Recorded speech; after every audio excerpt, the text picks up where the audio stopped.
The first sign of the cyber attack wasn't a cyber alert.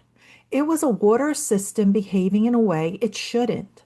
On the morning of July 27, 2026, a public works operator in Braham, Minnesota, was doing a routine check when he noticed something was wrong. The town's water tower was losing water. The well that should have been refilling it wasn't responding. At that point, they didn't know why. They just knew they had a problem.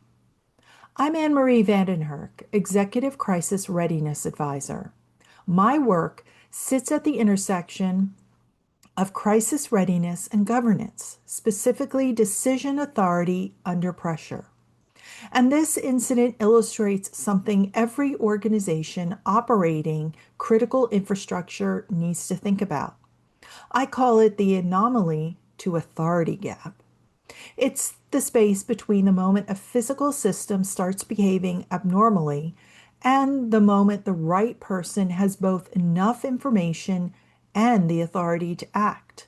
Because Brahman's problem didn't arrive neatly labeled cyber attack, it looked like an operational failure.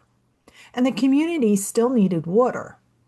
Brahman was eventually identified as one of more than 30 Minnesota water systems targeted during a coordinated wave of cyber activity.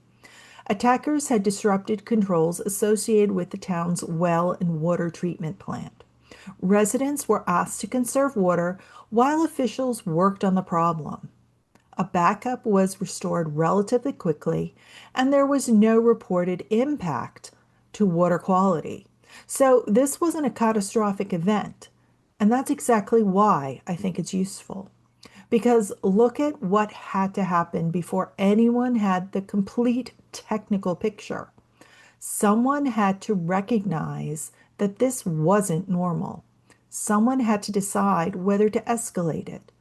Someone had to determine how long the town could operate using the water already in the tower. Someone had to decide whether residents needed to change their behavior. And all of that was happening while the cause was still uncertain. That's a governance issue. We spend a lot of time preparing organizations, rightly so, to detect cyber attacks. But detection isn't the same thing as decision making.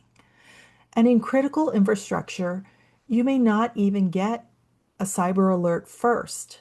You may get a pump that stops, a pressure reading that suddenly changes, a control system that doesn't respond, a piece of equipment behaving in a way nobody expected. So here's the question I would ask a leadership team. What operational condition is serious enough to escalate beyond normal operations before you know what's causing it? Because in critical infrastructure, you may not immediately know whether the cause is cyber, mechanical, human error, or something else. But you don't necessarily need to know the cause to recognize that the consequence requires action. You can investigate the cause while you're managing the impact. And when technology controls something physical, time matters. Water, energy, manufacturing, transportation, healthcare. A seemingly isolated anomaly can become an operational crisis very quickly. Which leads to my second question. Once that happens, who actually has the authority to act? Is that authority clearly assigned? Does the person responsible know they can make the decision without waiting for additional approval? And if that person isn't available, who takes over? That's the anomaly to authority gap. Brahman handled its incident reasonably well, but it gives us a very good warning. The first sign of your cyber crisis may not come from the SOC.